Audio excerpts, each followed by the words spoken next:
Jadi suatu keadaan tidak sadar karena gula darah sangat rendah. Biasanya di bawah 40. Jadi kalau tidak mendapatkan pertolongan yang cepat, yang benar, ya bisa terjadi kematian.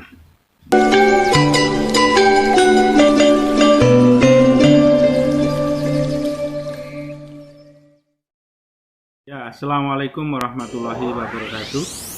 Ketemu lagi dengan saya di channel Herbalis Desa. Oke, kali ini kita akan membahas tentang hipoglikemi. Hipoglikemi itu apa? Hipoglikemi itu adalah suatu keadaan di mana gula darah seseorang berada di bawah ambang batas terendah gula darah. Nah, hipoglikemi ini biasanya terjadi pada pasien kencing manis. Jadi, pasien kencing manis itu gulanya bisa tinggi, ya, atau disebut dengan hiperglikemi, atau gulanya tinggi, ya. Tapi bisa juga terjadi hipoglikemi atau gulanya justru turun. Nah, inilah suatu keadaan yang termasuk kondisi darurat atau berbahaya bagi penderita gula darah. Penderita kencing manis. Jadi kadang seseorang itu terlena dengan penyakitnya, yaitu kencing manis, ya, penyakitnya gulanya tinggi, dia terlena, kemudian karena takut gulanya tinggi dia tidak makan atau takut makan, sehingga justru gulanya turun di bawah normal. Itu yang disebut nanti hipoglikemi. Tanda-tandanya bagaimana hipoglikemi itu? Jadi kalau nanti, semoga saja tidak terjadi pada panjenengan atau keluarga panjenengan. Tapi seumpama itu terjadi, tanda-tanda dari hipoglikemi atau gulanya turun itu biasanya yang pertama gelisah, kemudian gemeter, keringat dingin, lidahnya ngewel kayak orang kelaparan. Itu biasanya kalau gula sudah berada di bawah angka 70 mg per dl, ya. Di bawah angka 70 misalnya 60 atau berapa, itu sudah mulai ada tanda-tanda tadi. Gemeter, lidahnya ngewel kayak orang kelaparan, kemudian ada keringat dingin, gelisah. Bisa jadi kalau gulanya nanti lebih rendah, misalnya di bawah 40, itu bisa jadi nanti pasiennya pingsan atau tidak sadar. Itu yang dinamakan dengan shock hipoglikemik. Jadi suatu keadaan tidak sadar karena gula darah sangat rendah. Biasanya di bawah 40. Oke, itu tanda-tanda gula darah yang turun. Lalu bahayanya di mana?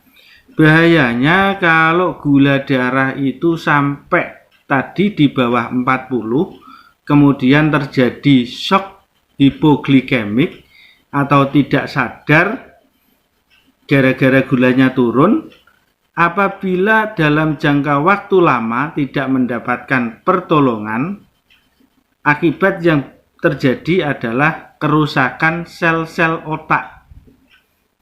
Jadi kalau kondisi itu lama tidak dikasih pertolongan, bisa jadi nanti bisa 6 jam atau 8 jam baru mendapatkan pertolongan. Bisa jadi sadar tapi ada kelainan.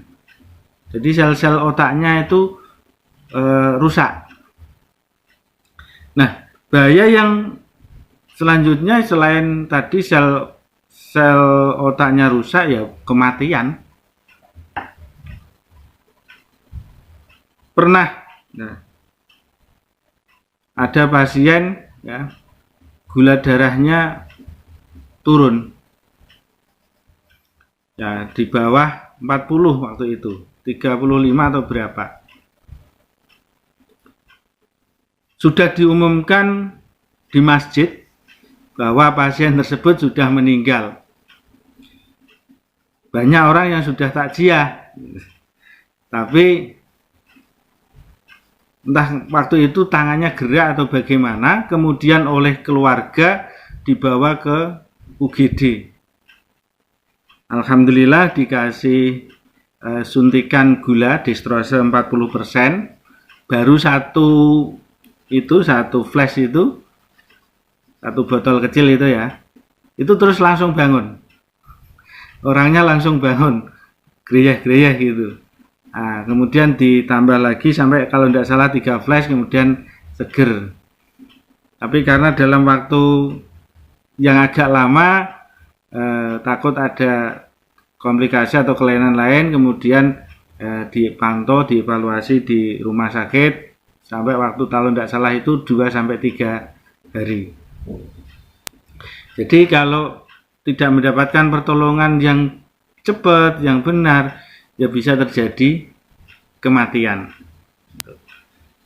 Ya pertolongannya bagaimana? Jadi tadi kalau masih bisa diajak komunikasi, masih baru gelisah, gemeter, keringat dingin, rasa lapar, itu masih sadar lah orangnya ya, itu tidak usah ragu-ragu. Jadi kalau menemui kondisi seperti itu tidak usah ragu-ragu, langsung saja ambil minuman manis ya, gula. Loh gimana orang kencing manis kok malah diminumi gula? Iya, itu pertolongan pertama kalau kita hipoglikemi, justru gulanya harus dinaikkan. Biasanya 1 gelas itu dikasih 2 sendok gula, itu sudah cukup untuk menaikkan. Jadi minuman hangat, teh atau apa, dikasih gula 2 sendok, diminumkan 1 gelas, itu biasanya akan naik. Kemudian dikasih makan. Nah, apa tidak berbahaya orang kencing manis kok dikasih minum manis ya? Justru kalau tadi gulanya semakin turun malah berbahaya. Jadi lebih baik dinaikkan dulu ya, daripada nanti kebablasan gulanya. Nah, bagaimana kalau di rumah tidak punya alat untuk mengukur gula? Kita tahunya dari mana itu kalau hipoglikemi? Ya itu tadi dari gejalanya. Kalau sudah ada gelisah, gemeter, keringat dingin, itu anyep kabeh lah wae, sudahlah dianggap saja hipoglikemi. Langsung saja kasih minum manis. Nah, nanti ternyata kalau dites kok ternyata habis minum manis gulanya tinggi, ya diturunkan pakai obat. Lalu penyebabnya apa saja sih hipoglikemi itu kok bisa terjadi? Nah, biasanya tadi seperti tadi, takut gulanya tinggi, dia tidak makan, takut makan atau makannya kurang, akhirnya gulanya ya rendah. Atau dia sebetulnya makannya cukup, tapi dia minum obat penurun gula atau disuntik insulin itu, yang dosisnya terlalu tinggi sehingga penurunannya juga cepat. Atau kondisi gulanya sudah normal tapi dia masih minum obat gula itu, akhirnya kerendahan. Itu salah satu penyebab turunnya gula yang rata-rata saya temui di lapangan seperti itu. Jadi tadi tidak usah ragu-ragu. Apabila mendapatkan gejala seperti itu, pertolongan pertamanya kasih saja minum manis, insya Allah akan lebih menyelamatkan daripada menunggu-nunggu justru gulanya turun malah terjadi shock hipoglikemik. Jadi kalau sudah sampai shock tidak sadar ya harus diinfus, harus disuntik gula, karena kalau dikasih dari mulut jelas sudah tidak bisa. Begitu, semoga bermanfaat bagi saudara sekalian yang menderita diabetes. Semoga saja tetap selalu sehat dan tidak terjadi komplikasi yang namanya hipoglikemi atau gula berada di bawah normal. Oke, ketemu lagi di pembahasan berikutnya. Assalamualaikum warahmatullahi wabarakatuh.